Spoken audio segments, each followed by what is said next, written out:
భగవతే వాసుదేవాయ. మోహనవాణి తెలుగు పోడ్కాస్ట్ శ్రోతలకు నమస్కారం. ఉపాధ్యాయుల తెలుగు వచన శ్రీరామచరిత మానస నవాహ్నిక పారాయణము. సంకలనం శ్రీ ఉపాధ్యాయుల వెంకటేశ్వర్లు గారు. శ్రీ గురుభ్యో నమః. శ్రీ మహాగణాధిపతియే నమః. శ్రీ సీతారామాభ్యాం నమః.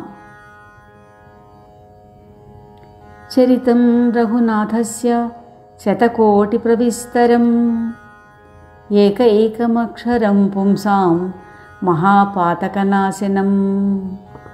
ఓం నమో భగవతే వాసుదేవాయ. మోహనవాణి తెలుగు పోడ్కాస్ట్ శ్రోతలకు నమస్కారం. ఉపాధ్యాయుల తెలుగు వచన శ్రీరామచరిత మానస నవాహ్నిక పారాయణము. సంకలనం శ్రీ ఉపాధ్యాయుల వెంకటేశ్వర్లు గారు. ఓం శ్రీ గురుభ్యో నమః. శ్రీ మహాగణాధిపతియే నమః. శ్రీ సీతారామాభ్యాం నమః. చరితం రఘునాథస్య శతకోటి ప్రవిస్తరం ఏకైకమక్షరం పుంసాం మహాపాతకనాశనం. సీతారాముల కళ్యాణానంతరము సీతాదేవిని అత్తవారింటికి పంపబోయే సమయంలో సీతాదేవికి ఆమె చెల్లెళ్లకు అత్తవారింట ఏ విధముగా మసలుకోవాలో రాణి సునైనాదేవి మిగతా రాణులు పతివ్రత ధర్మాలు ప్రబోధిస్తూ ఉండగా సోదరుడితో సహా శ్రీరామచంద్రుడు వీడ్కోలు పలుకుటకు అక్కడకు వస్తాడు. రాణులందరూ ప్రసన్న చిత్తులై ఎంతో ఆనందంతో మంగళహారతులు ఇస్తారు. ఇంతవరకు నిన్నటి రోజున మనం విన్నాం. ఇక ఈరోజు అవకాశము చూసి శ్రీరామచంద్రుడు సౌహార్దపూరిత వాణితో సంకోచిస్తూ ఈ విధంగా చెప్పాడు. మీ వద్ద సెలవు తీసుకున్నటకు మమ్ములను ఇచ్చటకు పంపించి ఉన్నారు. మాతలారా, అనుజ్ఞ ఇప్పించండి. మమ్ము మీ బాలకులుగా భావించి సదా మాపై కనికరముంచండి. శ్రీరాముని పలుకులు వినగానే అంతఃపురము చింతాక్రాంతమైంది. ప్రేమాధిక్యత చేత మాట్లాడలేకపోయారు. కుమార్తెలను చేరతీసి హృదయమునకు హత్తుకొని వారి భర్తలకు సమర్పించారు. సీతను శ్రీరామునకు సమర్పిస్తూ రాణి సునైనాదేవి చేతులు జోడించి ఈ విధంగా విన్నవించింది. నాయనా సహృదయ, నీకు శుభము కలుగుగాక. సర్వము నీకు తెలిసే ఉన్నది. నాకు, మహారాజునకు, అందరికీ సీత ప్రాణ సమానమని తెలుసుకునుము. ఓ రామా, ఈమె సౌశీల్యము అనురాగము ఎరిగి ఈమెను మీ దాసిగా స్వీకరించుడు. నీవు పూర్ణకాముడవు, సజ్జన శిరోమణివి, భావప్రియుడవు, సద్గుణములను స్వీకరించి దోషములను బాపువాడవు, కరుణానిధివి అని చెప్పి రాణి రాముని చరణములు తాకి మిన్నకుంది. అత్తగారి ప్రేమపూరిత వాక్కులు విన్న శ్రీరామచంద్రుడు ఆమెను ప్రశంసించి ఓదార్చాడు. శ్రీరామచంద్రుడు ఆ విధంగా వీడుకోలు చెప్పేటప్పుడు అత్తలకు ఎన్నోసార్లు ప్రణామాలు చేశాడు. శ్రీరాముని సుందర మధుర మనోహర మూర్తిని హృదయములలో నింపుకొని రాణులు పరవశించారు. ఎట్టకేలకు ధైర్యం వహించి కుమార్తెలను పిలిచి మాటిమాటికి అక్కును చేర్చుకొని సాగనంపుతూ ఉన్నారు. జానకి బంగారు పంజరములో తన చేతితో పెంచి మాటలు నేర్పిన రామచిలుకలు, గోరువంకలు అవి సీత కనపడక వ్యాకులముతో సీత ఏది అని అడుగుతూ ఉన్నాయి. పశుపక్ష్యాదులే ఈ విధంగా శోకిస్తూ ఉంటే ఇక మనుషుల స్థితి ఏ విధంగా వర్ణించగలము? జనకుడు మహావిరాగి అని ప్రసిద్ధి. ఆయన ఇక జ్ఞాన సరిహద్దును చెరిపివేశాడు. మహారాజు జానకిని హృదయమునకు హత్తుకున్నాడు, దుఃఖించాడు, ధైర్యం వహించాడు. కుమార్తెలను మరలా హృదయమునకు హత్తుకొనుచు శ్రీ గణేశుని స్మరించి పల్లకీలో ఎక్కించాడు. బయలుదేరేటప్పుడు చక్రవర్తి కుమార్తెలకు పతివ్రతా ధర్మములను, తమ కులాచారములను బహువిధములుగా ప్రబోధించాడు. సీతాదేవికి ఎంతో ఇష్టమైన ఎంతోమంది దాసీ జనములను, విశ్వాసపాత్రులైనటువంటి సేవకులను ఇచ్చి పంపించాడు. సీతాదేవి బయలుదేరేటప్పుడు మిథిలా నగరవాసులందరూ శోకవిహ్వలులయ్యారు. దశరథ చక్రవర్తి తనను సాగరంపవచ్చిన గౌరవనీయులను వినయ ప్రార్థనలు చేసి వెనక్కు పంపించాడు. దశరథ మహారాజు రథము దిగి వినమ్రుడై జనక మహారాజుతోటి, మహారాజా, మీరు ఇప్పటికే చాలా దూరం వచ్చారు, ఇంకా వెనుకకు మరలండి అని చెప్పేటప్పుడు ఆయన నేత్రముల నుండి ప్రేమాశ్రు ప్రవాహము జాలువారింది.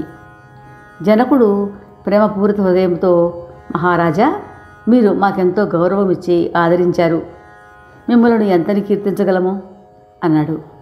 ఆ విధముగా వారు ఒకరికొకరు వినయ విధేయతలతోటి గౌరవించుకున్నారు.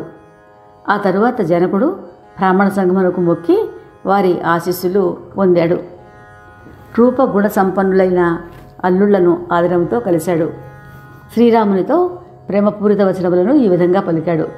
హే రామ్, మునీశ్వర, మహేశ్వర, మునిమానస రాజహంసలైన మిమ్ములను ఏ విధంగా ప్రశంసించగలను? సచిదానంద ఏకరసమై అలరాడుచున్న పరబ్రహ్మము, సర్వవ్యాపక చిదానందము, సగుణ నిర్గుణ అవ్యక్త అవినాశి అయిన శుభసంపన్నులైన మీరు నా కనుల పంట అయ్యారు. ఏ జీవిపై దైవానుగ్రహము ప్రసరిస్తుందో అతనికి అన్ని శుభములే కలుగుతాయి. ఓ రఘువీర, నా అదృష్టమును, మీ ఔదార్యమును 10,000 మంది సరస్వతులు, ఆదిశేషులు, కోటి కల్ప పర్యంతము వర్ణించిన పూర్తి కాదు. శ్రీరామ, నా మనసు ఎప్పుడు పొరపాటున కూడా మీ చరణములను విస్మరించకూడదని చేతులు జోడించి మరలా మరలా విన్నవించుచున్నాను. జనకుని ప్రేమరస ప్లావిత సంభాషణ విని పూర్ణకాంబుడైన శ్రీరాముడు ఎంతో ఆనందించాడు. తండ్రి దశరథుని వలె, గురువు విశ్వామిత్రుని వలె, కులగురువు వశిష్ఠుల వారి వలె భావించి సుమధుర వినయవాక్కులతో మామగారిని అన్ని విధములా గౌరవించాడు. జనకుడు విశ్వామిత్రుని చరణములకు మొక్కి పాదధూళి శిరస్సుపై చల్లుకొని ఈ విధంగా విన్నవించాడు. మునీశ్వర, మీ దర్శన అనుగ్రహములు కలిగిన వారికి ఏ కొరత ఉండదని, ఏది అసంభవము కాదని నా దృఢ విశ్వాసము అని ఎంతో వినయముగా విన్నవించి ముని ఆశీర్వాదం బడిసి జనకుడు వెనుదిరిగాడు. భేరీ వాయిద్యములు మృగుచుండగా పెండి బృందము ప్రయాణమైనది. పిన్నలు పెద్దలు ఎంతో ఆనందముతో ముందుకు సాగుతూ ఉన్నారు. మార్గమధ్యములోని గ్రామములోని స్త్రీ పురుషులందరూ శ్రీరామచంద్రుని చూసి కనులను చరితార్థమరించుకుంటున్నారు.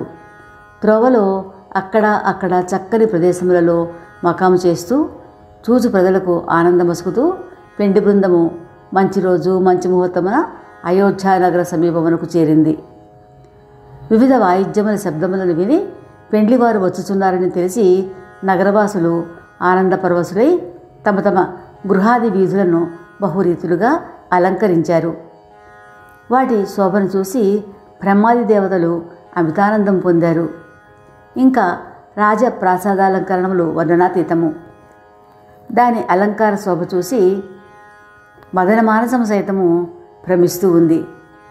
రాజభవనము ఆనందోత్సాహములతోటి నిండిపోయింది. ఆనందము వర్ణనాతీతము. శ్రీరామచంద్రుని తల్లి కౌసల్యదేవి, ఇతర తల్లులు అందరూ ప్రేమాధిక్యత చేత ఉక్కిరిబిక్కిరి అవుతూ ఉన్నారు. వారు వినాయకుని, త్రిపురారి శివుని పూజించి బ్రాహ్మణులకు ఎన్నో దానధర్మాలు చేశారు. శ్రీరామచంద్ర దర్శనాభిలాషులై దిష్టి తీయటానికి సామాగ్రి సర్దుతూ ఉన్నారు. రాణులందరూ అనేక రీతులుగా హారతులను అలంకరించి ఆనంద శుభాగానములు చేస్తూ ఉన్నారు. మాతృదేవతలు ఆనందపరవశులై బంగారు పళ్ళెరవములతోటి శుభద్రవ్యములతోటి దిష్టి తీయటానికి బయలుదేరారు. మంచి లగ్నమని వశిష్ఠుల వారు సెలవు ఇయ్యగా రఘుకుల శ్రేష్ఠుడు దశరథుడు పార్వతీ పరమేశ్వరులను, సిద్ధి వినాయకుని స్మరించి పరివార సహితుడై మహానందముతో నగర ప్రవేశం చేశాడు. మంచి శిఖరములు కనిపిస్తూ ఉండగా నగర ప్రజలు ఆనందమగ్నులై ఎన్నో ముస్తాబులు, వర్ణనాతీతంగా చేస్తూ మహారాజునకు జోహారులు అర్పించారు. శ్రీరామచంద్రుని చూడగానే ఆనందపరవశులయ్యారు. మేనులు పులకరించాయి. రత్నములు, బహుమూల్య వస్త్రములు కట్నములుగా అర్పిస్తూ ఉన్నారు. మనోహర రాజకుమారులను చూసి స్త్రీలు ఆనందపరవశులయ్యారు. మంగళహారతులిచ్చి పల్లకీ తెరలను తప్పించి పెండి కుమార్తెలను చూసి వారెంతో ఆనందిస్తూ ఉన్నారు. ఈ విధంగా అందరినీ ఆనందపరుస్తూ వధూవరులు రాజద్వారం చేరారు. తల్లులు ఆనందముతో కొడుకులను, కోడళ్లను కోడళ్లకు దిష్టి తీశారు. తల్లులు ఆనందంతో కొడుకులకు, కోడళ్లకు దిష్టి తీశారు. ఎన్నోసార్లు హారతులు ఇచ్చారు. శాస్త్రవిధి కులాచారములను నెరవేర్చి అర్ఘ్యపాద్యములిచ్చి నూతన వధూవరులకు హారతులు ఇచ్చారు. వస్త్రములను పరిచి వాటిపై నడిపిస్తూ తల్లులు రాజమహల్లోకి తీసుకొని వెళ్ళారు. మాతృదేవతలు ఎన్నోసార్లు హారతులిచ్చారు. సఖీమణులు సుందర వింజామరలు వీస్తూ ఉన్నారు. తల్లులు ఈ విధంగా లోకాచారములు నెరవేరుస్తూ ఉండగా వధూవరులు సిగ్గుపడి సంకోచిస్తూ ఉన్నారు. ఈ అద్భుత ఆనంద వినోదములను అవలోకించి శ్రీరామచంద్రుడు తనలో తాను మందహాసం చేస్తూ ఉన్నాడు. మహారాజు పెండ్లికి వచ్చినటువంటి పెద్దలు అందరినూ రావించి వారికి వస్తు, వాహన, మణి, వసన భూషణములను ఇచ్చి సత్కరించాడు. వారు ఆనంద భరితులై రాజు వద్ద సెలవు తీసుకొని మదిలో శ్రీరామ స్వరూపమును నిలుపుకొని తమ గృహములకు వెళ్ళారు. యాచకులు ఏ వస్తువు కోరినా వారికి ఆ వస్తువులను రాజు ప్రసన్నచిత్తుడై దానం చేశాడు. అందరూ మహారాజుకు జోహారులు అర్పిస్తూ వధూవరులను ఆశీర్వదిస్తూ సెలవు తీసుకున్నారు. తరువాత దశరథ మహారాజు బ్రాహ్మణ సమాజంతోనూ గురువు వశిష్ఠుల వారితోనూ కలిసి రాజభవనంలోనికి వచ్చారు. లోకాచారము, శాస్త్రవిధిని అనుసరించి వశిష్ఠుల వారు ఏ విధంగా ఆజ్ఞాపిస్తే ఆ విధంగా రాజు ప్రేమతో అవన్నీ కూడా నెరవేర్చాడు. అసంఖ్యాక బ్రాహ్మణ సమూహములను చూసి రాణులు తమ మహాభాగ్యమని ఎంచి లేచి నిలబడి ప్రణామములు చేశారు. మహారాజు వారి పాదములను కడిగి శిరముపై చల్లుకొని చక్కగా వారిని పూజించి మృష్టాన్న భోజనములతోటి సంతుష్టిపరిచాడు. సంతుష్ట మనస్కులై ఆశీర్వదిస్తూ వారు వెళ్ళారు. మహారాజు విశ్వామిత్రుడిని పూజించి, స్వామి, మీ కృపచే నేడు నాతో సముడైన సౌభాగ్యశాలి ఎవరూ లేరు అంటూ మునిని ఎన్నో విధాల కీర్తించి సపత్నికముగా వారి చరణధూళి స్వీకరించాడు. మహారాజు అంతఃపురంలో వసతి సమకూర్చారు. తరువాత మహారాజు కులగురువులు వశిష్ఠుల వారి చరణ కమలములు పూజించి అనునయ వినయములతో కీర్తించాడు. నవదంపతులు రాణులతోనూ కూడి మహారాజు మాటిమాటికి గురుచరణములకు వందనములు చేశారు.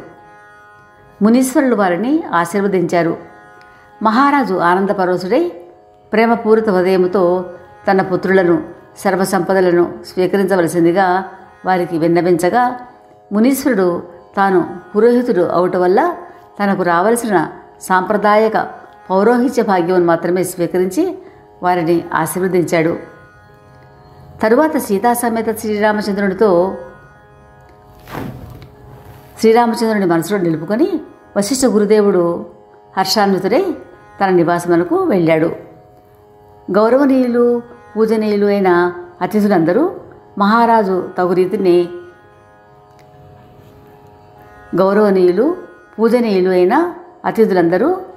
అతిథులందరినీ మహారాజు తగిన రీతిగా సన్మానించాడు.